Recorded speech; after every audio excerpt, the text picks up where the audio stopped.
So this is something that's actually been on my mind, and it's actually been a big bother to me. It's weighed heavy on my soul. Heavy. The Olympic B-boy breaking tickets sold out in a matter of 2 hours. Link in the description. You can look at it too, because we know y'all ain't going. And these people really didn't market anything. So like, I mean, where are people supposed to get all this information from? If you know, like, I mean, I guess we're the biggest enthusiasts of all this stuff, like the people in the culture. But I do understand that we need to branch out and like captivate a larger audience and people who aren't really part of this whole thing. But what do you think about that? Like, here's what I'll say. Like, I think there's definitely a reason to be like a bit upset because it's sold out in from what I heard, less than a few hours. Right, the breaking 2 hours. The breaking tickets. 2 hours. The breaking Less than tickets 2 for hours. the Olympics sold out in 2 hours. So if y'all plan on going, y'all not going. Y'all not going. Hey, if we ain't going, y'all ain't going. Y'all just not going. But honestly, when I first saw that, all I got was an Instagram story showing Olympic tickets are sold out, and that was days, if not more than a week before they started advertising like tickets for the Olympics in general. Yeah. Like, sure, the tickets might have gone up, but they didn't start advertising until the last couple of days. So I'm sitting here like, oh, let me put a little inquiry. Yeah. Breaking tickets gone. They It's sold gone. over 1 million tickets in 48 hours. So I mean, I'm gonna have to look for it, and I think we're probably gonna pull it up on the screen. But they showed like the whole ticket sold out, you know, graphic display about like Olympic breaking tickets sold out. Like, this is one of the most anticipated sports coming this year, and I'm just like, man, dude. Everything I saw said, oh, tickets sold out in 48 hours, and then you go in and look at the details, and they said breaking, along with like 3 other events, sold out in less than 2 hours.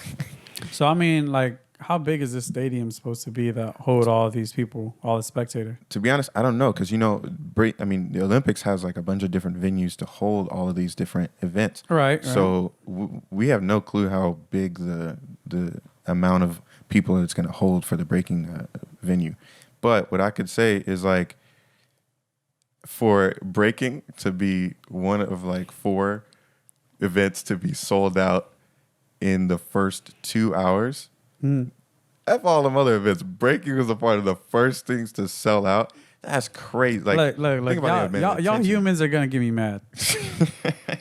Chaz and I, we went over to a World Game in Birmingham. Birmingham was nice. Shout out, and that was what? That was 2000. I don't know, man. 21? Hey, don't be asking me no dates. So why you asking me dates, man? All right, so I think that was 2021. I think this is like right out of the cusp of COVID, but the venue itself was like almost somewhat of a warehouse. Is like this big this old steel Historic factory. steel mill factory, yeah. But the thing is, they had like, how do I even put this into word? Like, this place was so big that, you know, you can literally just stand in a field and still see the entire stage. But the thing is, even that place was like even packed. It was sold out. It was too small. It was for the sold amount of out. people, and it was hundreds of people. Yeah. Hundreds of people. It was sold out, dude. Nothing. Well, and actually, I'll say this: there were definitely some b-boys who traveled to go and just spectate, which was awesome. Thanks for supporting the whole movement and everything like that. Continue to, because we need that. But at the same time, I'm just saying, man, like he over there, like, organize it. I'm just saying.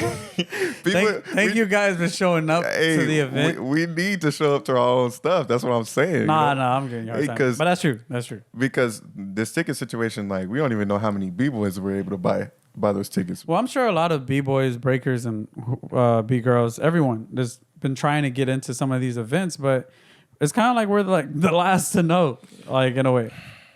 Last to know.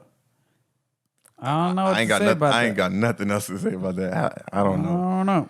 But what I will say is that there was so much interest, just pulling from the experience of being there. Like, there was so much interest in breaking from people that had not ever seen it before at that event, right? They were packing in like sardines to try to see what breakdancing in the Olympics was going to be like.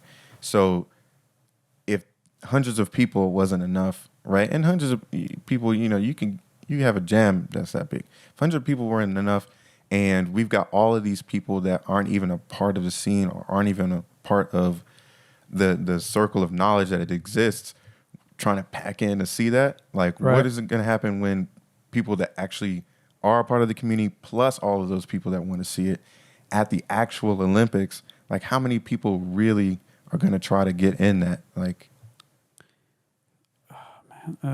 I could see tens of thousands of people trying to get tickets to that. Yeah, I mean, it's already a challenge to find the resources for, credible resources for like judges and people involved in the event planning and stuff like that. But now, like, it's kind of getting to a point where it's going to get even harder for the people involved in the sports to like really have a direct relationship with what's going on in breaking. You got five.